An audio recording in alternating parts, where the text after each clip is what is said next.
The Utah The Jazz. Utah Jazz. It is quite interesting. It is quite interesting to me that you have a team that is clearly good, not great. The Jazz are by nobody's estimation elite.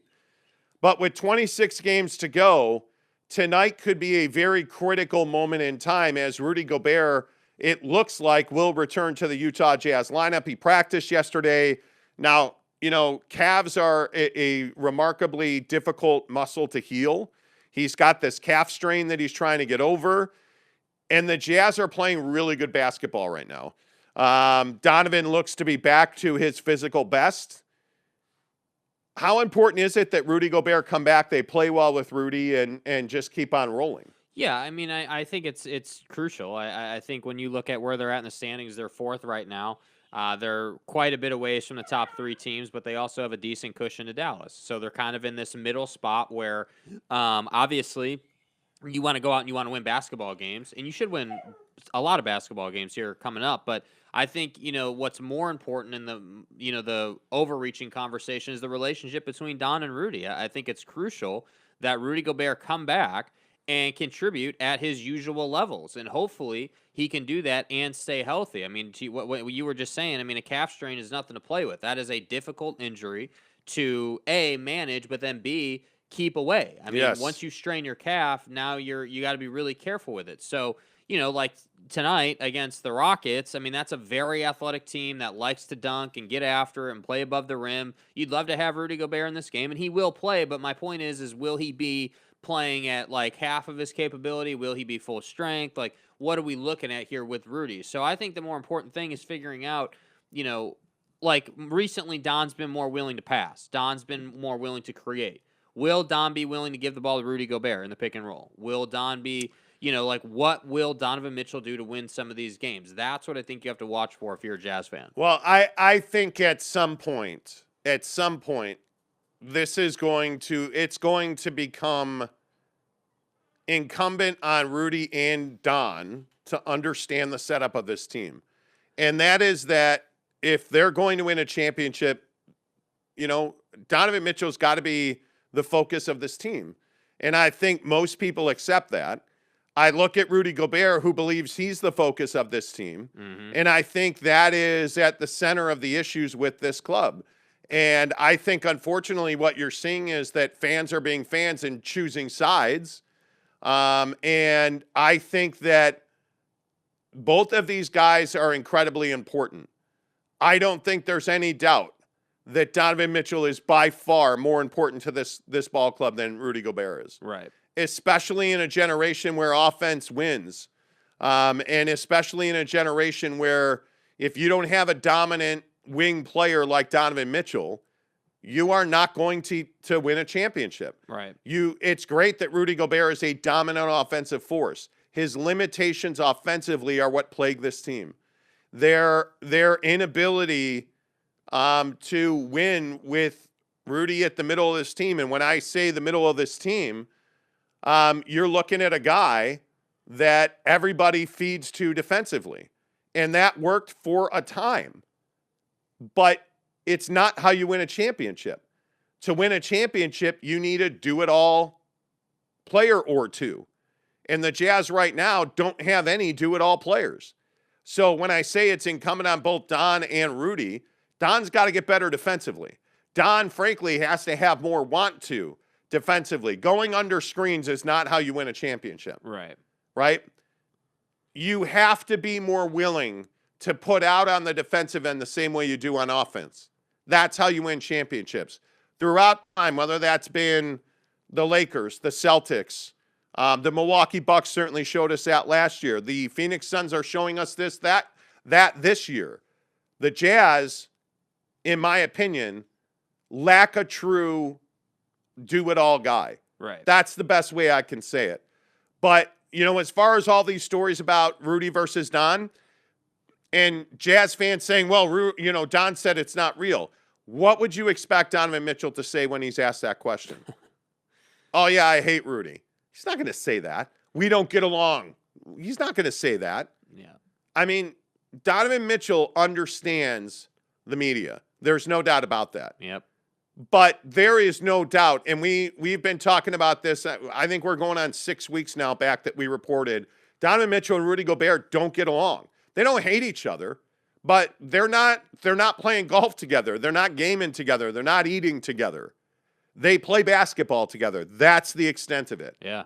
And on a basketball team, you don't need your two best players to be best friends. You do need them to have chemistry. And Donovan Mitchell and Rudy Gobert have none. Right. They do not coexist on the floor or off of it. They don't play well together on the floor or off of it.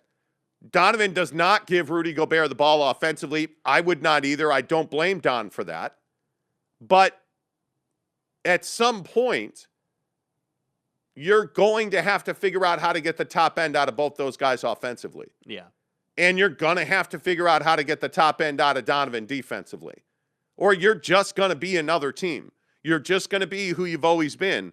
And that's why I continue to tell you, Rudy's not going to be here. The day that they hoist an NBA championship, my opinion is it will be without Rudy Gobert. That's just the current state of the NBA. That is the issue on this roster.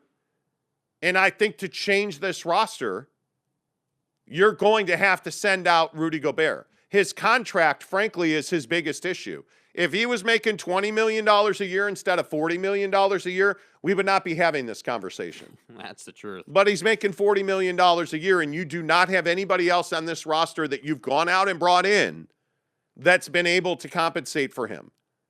And obviously, you're looking at a situation where your offseason moves didn't pan out the way you had hoped. Mm-hmm. I mean, you have a coach that doesn't seem to want to play Eric Paschall heavy minutes. Facts. You have a backup center in in Hassan Whiteside that I mean is just uneven. I mean, the guy just does not bring intensity 3/4 of the time.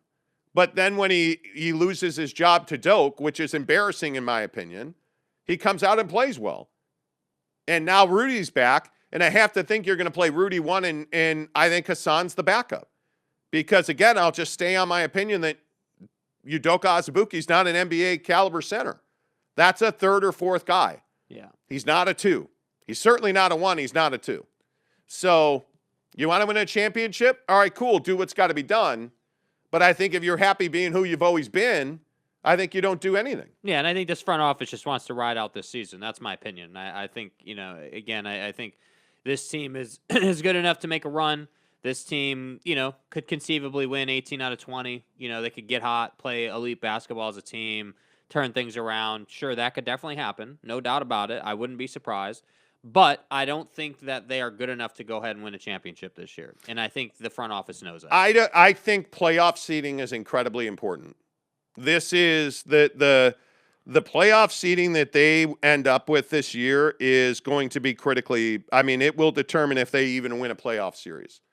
Because if they fall behind Dallas, I think you are asking for a world of hurt. If you fall below the 4 spot, you're in trouble. Yeah. I'm telling you now that you cannot, if you look at the current standings as they are now, you have the Jazz 2.5 up on the Dallas Mavericks, and you're going to run into the Mavs a couple of times here down the stretch. And the Jazz don't have an easy schedule. They've got a couple of real ball-busting road trips coming up. They're here Wednesday night in Los Angeles to play the Lakers. That's a must-win, in my opinion. I look at the Dallas Mavericks schedule. The Heat, Pelicans, Jazz, and Warriors to end the first half. So they don't exactly have the easiest schedule in the world either. So I look at some of the games coming up for the Jazz, and I'm telling you now that games like the Rockets game where they traditionally play down to their opponent, if that's the right way to play it, say it, like games like this are now a must-win. And you're going to have to figure out how to beat the Lakers, Jazz, or the Lakers, Mavs, and Suns. I think you got to win out of the first half. And I don't know that they can do it. I honestly, I'm not sure that they can. The Suns are the best team in the NBA. That is coming up on Sunday. national TV game on ABC, that is a must-win. And that, to me, if you're a Jazz fan, that's a must-watch game too. I would have your popcorn ready on the couch, dial that thing up, because that, again, when we talk about measuring stick games and figuring out just exactly where your team is at, playing the best team in the league will do that for you. Now, again, could they win that game? Sure, they may win that game. Who the hell knows, right? But I think it's a great way as a team and as a fan to see, okay, where are we at compared to the Suns, who are the best team in the league? I think that's a great opportunity. And that is a week from, I want to say, is that 2 weeks or a week from Sunday? That's a week from this Sunday. That's a huge game, man. I mean, what do they close out the first half here Wednesday night against the Lakers in LA?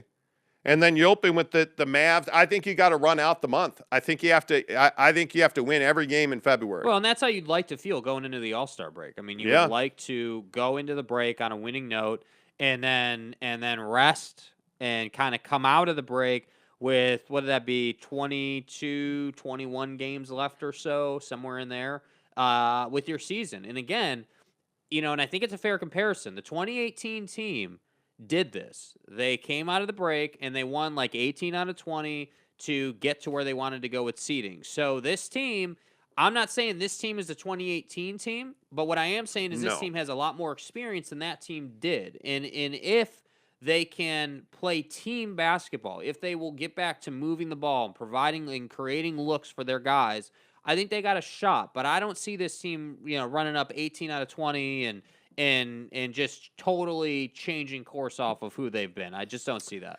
Yeah, it'll be interesting. I mean, the other thing is you got to remember that they have a couple of trips that should concern you if you're a Jazz fan. I mean, that trip through Texas, that is the Rockets, Pelicans, Thunder, Mavericks. That is a real tester of a trip. You come home for the Blazers, and it's Spurs, Kings, Bucks, Bulls, Clippers. I mean, you have a second half. Your final 20 games are going to be really difficult. And if you're a Jazz fan, you got to pay attention to the 4-5 matchup. I don't want to go to Dallas for a playoff series. Yeah. I have no desire to do that. I mean, I want to punch Luka in the face. Yeah.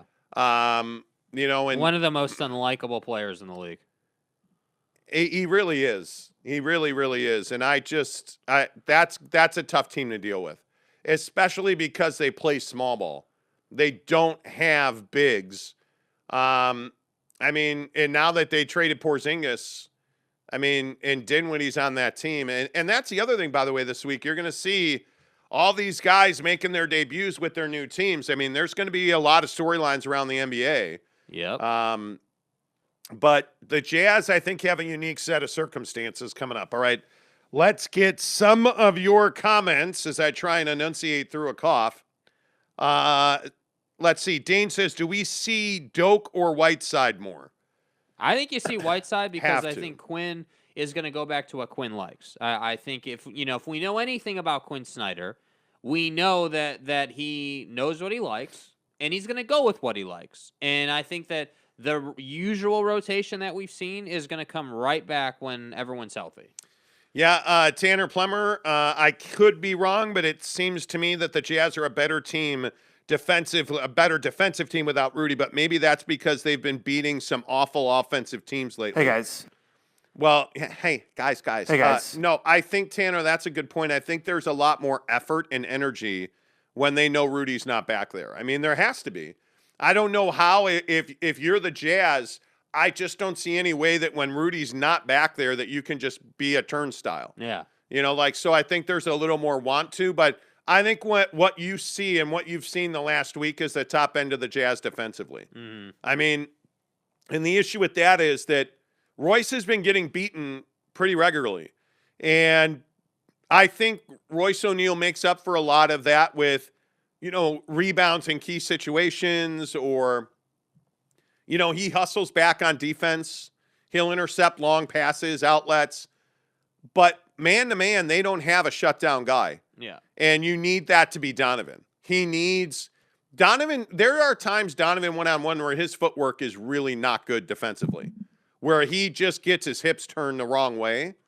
And I don't know what that is. Are you watching the ball? I don't know what that is, but Donovan Mitchell is athletically capable of being an elite defender, and he's just not. So we'll see what that turns into. Mr. E says, I remember about a rumor Dallas was interested in Gobert before he signed this huge contract. Dallas now traded high contract from KP and got Spencer Dinwiddie. I'm just saying.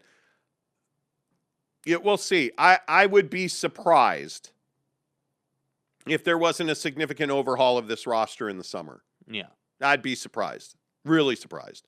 Rec One says it'd be good for the Jazz that Rudy comes back 100% healthy, takes a step back, shuts his mouth, and lets Mitchell lead the group. But here's the problem with that. You're paying Rudy Gobert $41 million to be the best version of himself. Rudy Gobert requires an ego, in a big one, I think, to perform at the top of his game. Yep. And I think Rudy Gobert's that guy who has to feel like, oh, everybody likes me, they respect me, I'm amazing. Like, I think that's who Rudy is. And the problem with that, obviously, is that doesn't play well in the current incarnation of the Utah Jazz. Too bad. We'll see. Yeah, well, maybe, Dana. He's going to stay anyway since he's not tradable, so it's better that he does that soon as possible. I think they can trade him. It's just going to be a summer deal. Yeah. Because the bigger deals happen in the summer. The James Harden, Ben Simmons deal is rare at the deadline. I think when you're going to remake an entire roster and you're going to make trades and you're going to, because this team's going to rebuild through trading. They're not going to rebuild through free agency. I think they're going to rebuild through the trade market. That's just my opinion. A trade could happen. Sorry, not enough space for writing. A trade could happen. Oh boy, Jake, the porn bots are out. The bots. The porn bots are out. This is fucking America. Yeah, man. All the bots are out. Everyone's trying to make their 2 cents. We get it. Yeah, go ahead and block all those guys and report and I'm doing it. But anyway, I think a lot of people assume that the Jazz cannot, that the Jazz can't trade Rudy, and I'm telling you they can. The only reason the James Harden Ben Simmons deal went down is because the Nets knew that James Harden wouldn't be signing with them in free agency, so they were like, hey, we need to get value out of this guy now, before the trade deadline comes and goes. And absolutely. So that's why that deal went down. And my point with that is that Rudy's situation is completely different. He's on a longer-term deal, as we all know, and, free agency isn't coming for him. So there's no rush, and I think that the Jazz know that, and I think that the Jazz want to get the best possible value for him. And the only way to do that is to have extended conversations with team and when you're not in a hurry, which is the opposite of what the trade deadline is. Bob Scott says, not saying Don has to be captain, humble, but leadership and maturity are necessary for winning. I agree with that. Yeah. This team doesn't have anybody that's been a leader of an elite team. They don't. Yeah. So you're in a situation where you're just going to have to kind of plod along. You're in a situation where you're just going to have to go through the process with Donovan Mitchell. You need to build around Donovan. I mean, I don't know, maybe you guys disagree with that, but I will just continue to say, and I've reported this for a month, the Jazz have told Donovan Mitchell they're going to rebrand this team around him. Mm-hmm. They are going to rebuild around him, and that Ryan Smith has told Donovan Mitchell he is going to spare no expense and do whatever it takes to win a championship with Donovan Mitchell on this roster. That's every day. And so all this talk about the Knicks and all this talk about going to New York, from what I understand, Donovan Mitchell has never demanded a trade, and he has never said, I want to be a New York Knick. He's never told them I'm leaving. What he said is, I don't want to be part of a team that's terrible for 3-4 years. I don't want to, I am not a guy that wants to, he's essentially said, I'm not going to waste my career losing. Yeah.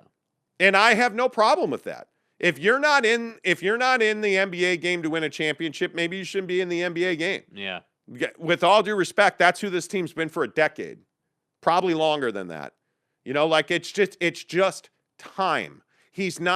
Donovan Mitchell is in, think about the guys who've been here who didn't want to be here, a Darren Williams, or think about Carlos Boozer leaving Cleveland. Mm. Think about Ennis Freedom, like when he was here as Ennis Cantor before he changed his name. Think about, his forcing an exit.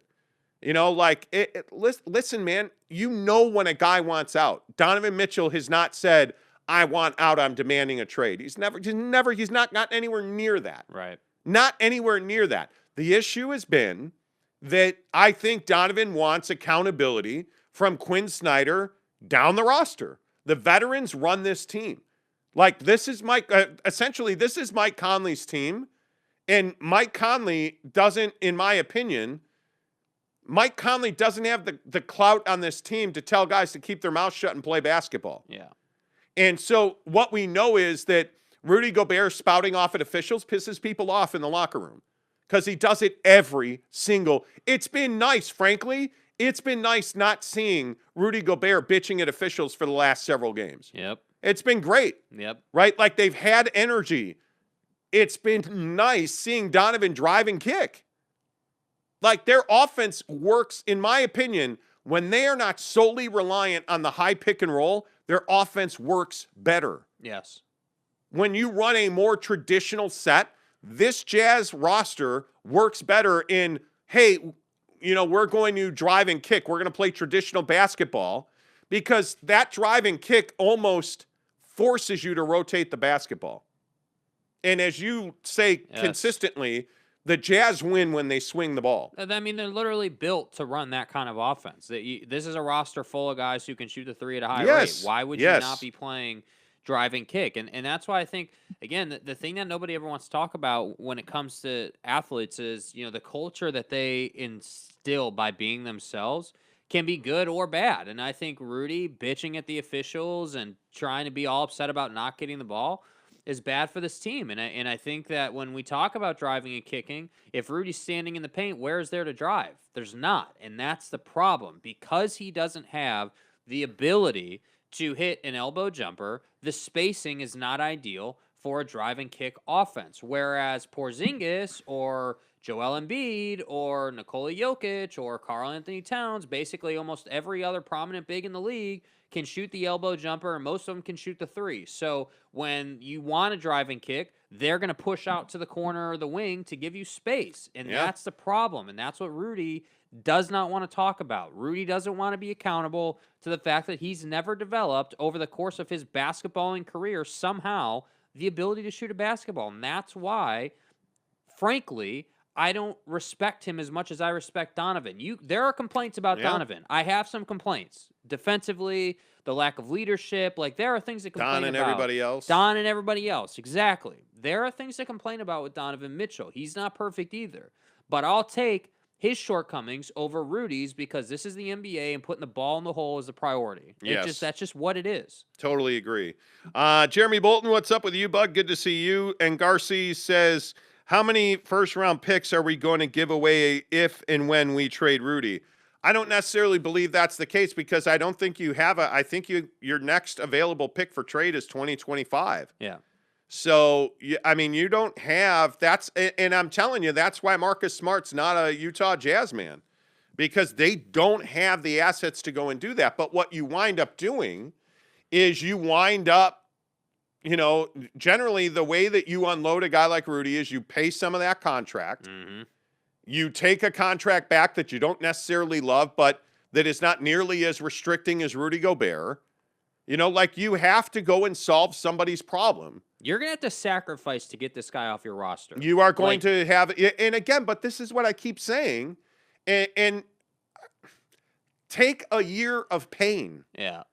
I think it's a great point. Take a year of pain to remake your financial house. Yeah. Like, trading Joe Ingles saved you a pretty good amount of money. And people are all pissed off that Joe Ingles was seen in a Portland Trailblazers uniform. And I'm glad you brought that up. Like people are all upset that he's sitting on the bench talking to, I think it was the GM. I could be wrong, but you're upset that Joe Ingles is going through the process. Did you think that he wasn't going to take his photo in that jersey? Did you think that? I think what people don't understand is even if a player is injured, they have to go and take a physical.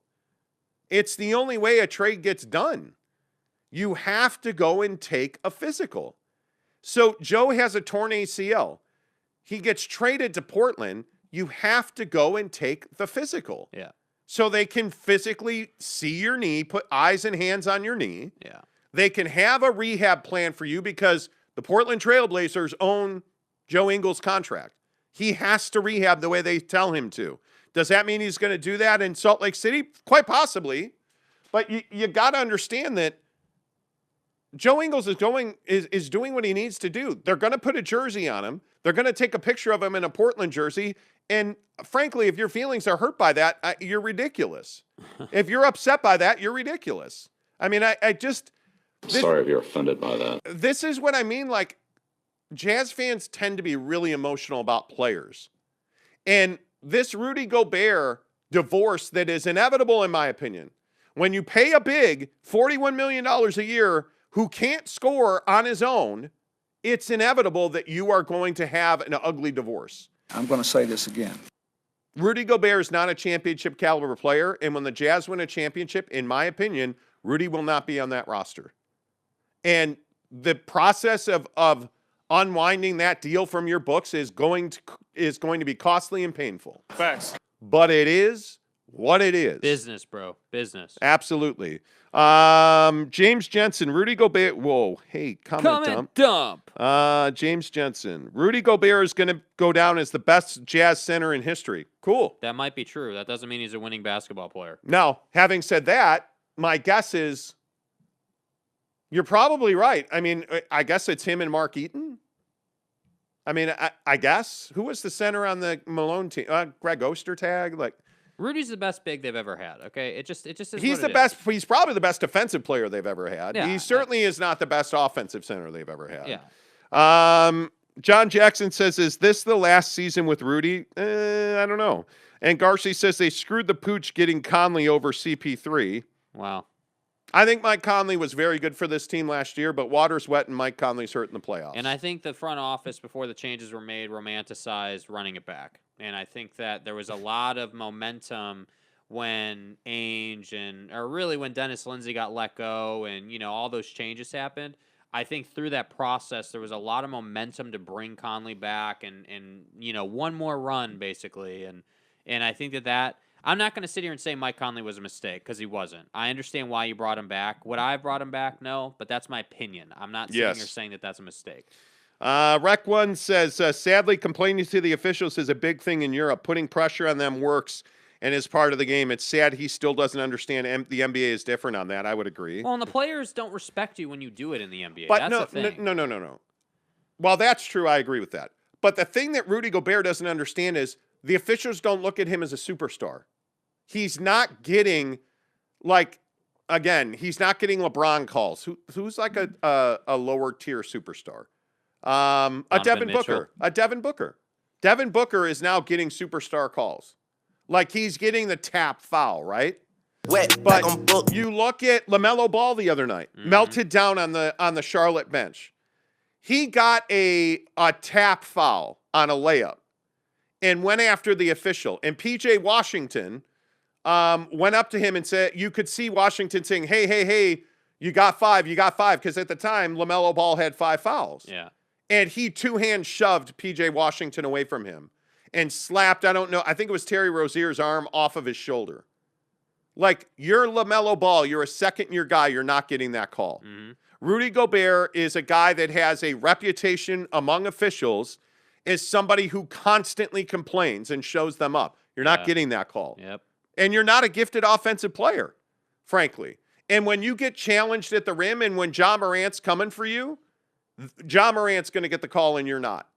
But the thing is, when you don't obsessively whine and complain to the officials, you're going to get the call that's on the line sometimes. Yeah. When an official respects you, you're going to get that call more than you're not. Mm-hmm. They don't respect Rudy Gobert. And that is, to me, that's as clear as I can put it. Kay Nuring, good morning to you. Yes, passing wins games. Rudy needs to grow up, and so does Don. I would agree with that. And Garcia says that's just horrible management. Conley trade and Favors trade garbage.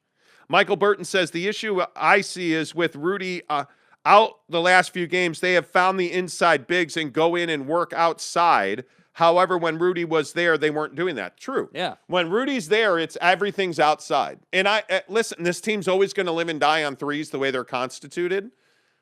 But you cannot consistently just, play pick and roll and pull up for a 3. Yeah, it's the quality of the look. I mean, that's the thing. And to your point, who said that? Who's that? And Garcia, I And think said Garcia. that. To that point, I think that the Michael Burton, excuse me. Michael Burton. So to the point, I think that it's the quality of the 3-point attempt that the Jazz are getting. That's the conversation. When Rudy's in the game, you don't play inside out, number one. But then number two, everything is high pick and roll, and the defense knows that. And so that's why I say to what we were talking about earlier, the whole drive and kick thing. Drive and kick doesn't really exist when Rudy's on the floor because he eats space. And that's great on the defensive end, but not great on the offensive end. So I agree. Not having Rudy has shown you some things, just like not having Don all those games ago showed you some things.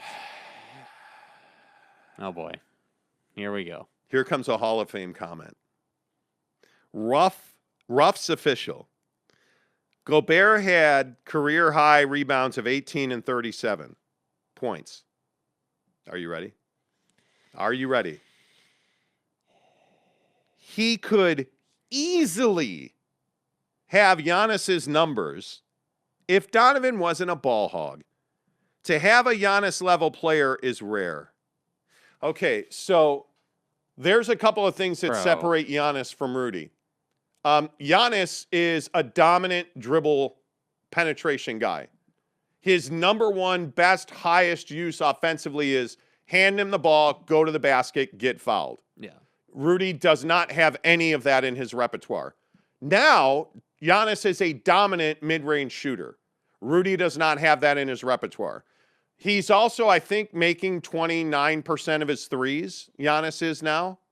Rudy doesn't have that in his repertoire.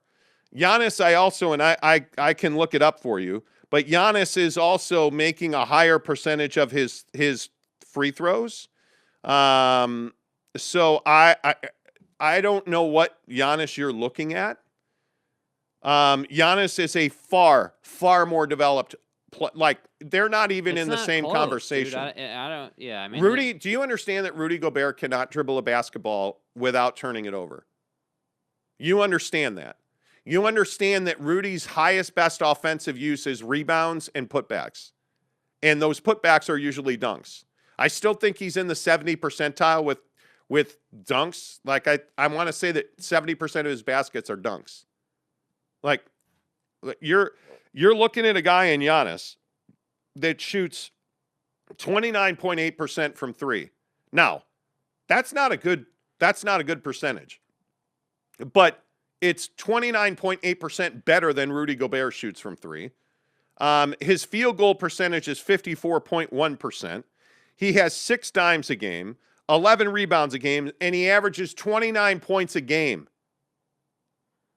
What are you talking about? With all due respect, Ruff's official, I'm not sure that you've ever watched Rudy Gobert play a game. If you believe that Rudy Gobert is a guy that can do anything remotely, if you gave him the ball every time down the court, you cannot give him the ball outside of the paint. Anyway, I don't know what you're talking about. DBTZ says CP3 and Booker didn't get along during practice for a long time. Okay, so this is one of those taken out of context things. Chris Paul and CP3, their first year together in Phoenix. Chris Paul and Devin Booker. Devin Booker, excuse me. Yes, Chris Paul and Devin Booker had a run-in training camp one time. And so there's now a narrative by some that they fight in practice or didn't like each other. They had a run-in training camp. So I don't think I wouldn't say they didn't or don't. Memo, oh yeah, Mehmet Okur might be the best offensive center the Jazz have had. That's a good point.